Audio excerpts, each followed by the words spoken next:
South Atlantic ocean के बिल्कुल centre में एक ऐसा टाउन है जो कि दुनिया से इतना ज़्यादा दूर है कि इसको the world most isolated town settlement कहा जाता है।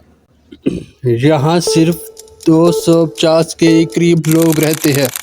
अगर आप इसको मैप पर चेक करें तो ये किसी भी कॉन्टिनेंट के करीब भी नहीं है। ये किसी बड़े रूट से कनेक्टेड नहीं है जिसके चारों तरफ बस समुंदर ही समुंदर है।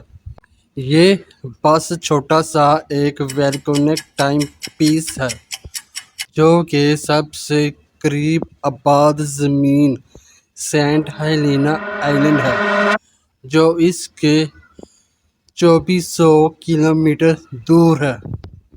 सबसे करीब जो सिटी पड़ती है वो है केप टाउन जो कि साउथ अफ्रीका में जो इससे तकरीबन 3000 किलोमीटर दूर है। यहाँ कोई एयरपोर्ट नहीं, यहाँ कोई लैंडिंग स्ट्रिप नहीं, इमरजेंसी फ़्लाइट नहीं, कोई बड़ी शिप के लिए कोई हार्बर भी नहीं। यहाँ आने का सिर्फ एक ही रास्ता है। आइसोलेटेड टाउन तक पहुँचने के लिए सिर्फ एक ही रास्ता है जो कि केप टाउन से एक छोटी बोट आती है जो कि साल में सिर्फ 8 या 9 बार ही आती है और इस सफ़र में तकरीबन एक हफ्ता लगता है, वो भी तब जब मौसम अच्छा हो।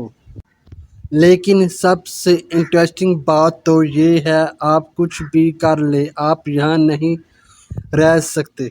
चाहे आप बहुत अमीर हो, बेशक आप अपना सब कुछ बेचकर क्यों ना आ जाए, क्योंकि ये टाउन नए रेजिडेंट को कबूल ही नहीं करता है।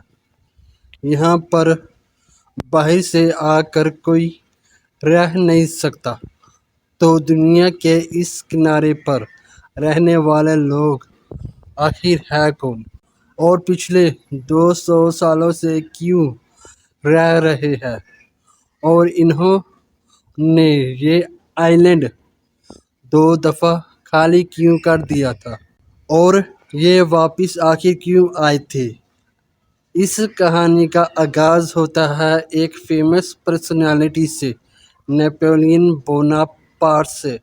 1816 में नेपोलियन की शिकस्त के बाद ब्रिटिश ने सेंट हेलेना आइलैंड पर बंद कर दिया था जो कि अटलांटिक का एक और दूर दराज आइलैंड है।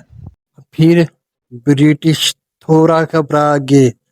इस आइलैंड के पास एक और खाली आइलैंड मौजूद था और सोल्जर को डर था कि फ्रेंच इसको एक सीक्रेट बेस की तरह इस्तेमाल कर सकते हैं। नेपोलियन को बचाने और इसको वापस ले जाने के लिए ब्रिटिश ने इसको अपने कब्जे में ले लिया और यहाँ छोटी सी मिलिट्री बेस बना डाली। जब नेपोलियन को छुड़ाने के लिए कोई भी नहीं आया तो ब्रिटिश गवर्नमेंट ने फैसला किया तो अब ये आइलैंड इम्पोर्टेंट नहीं रहा। 1 साल बाद सोल्जर को यहाँ से निकलने का ऑर्डर दे दिया और यहीं पर तारीख ने एक अजीब मोड़ लिया। विलियम स्कॉच नाम के एक फौजी ने अपने बीवी बच्चों के साथ यहाँ रहने की परमिशन ले ली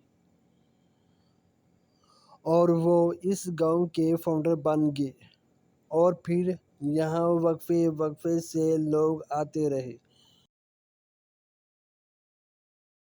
जो कि समुंदर की तेज़ लहरों से बचने के लिए कुछ मछुआरे और इटालियन आ जाया करते थे।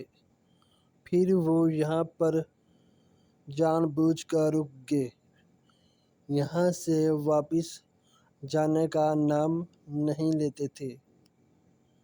پھر آہستہ آہستہ ایک چھوٹی سی کمیونٹی بن گئی اور آج اس آئی لینڈ میں رہنے والا ہر شخص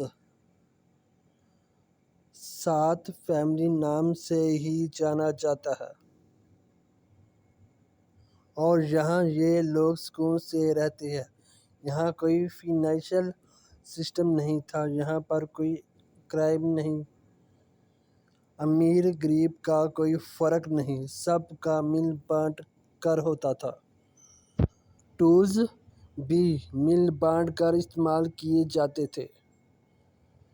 زندگی مشکل تھی لیکن سمپل تھی۔ 1961 میں یہاں بہت زبردست ارتھ کویک آیا۔ وہ والکینو جس کے اوپر انہوں نے اپنی زندگیاں بسائی تھیں وہ جاگ اٹھا۔ ان کے گھروں کے قریب تقریباً 100 میٹر تک آ چکا تھا۔ ہر طرف دھواں تھا، زمین میں دراریں بن گئی۔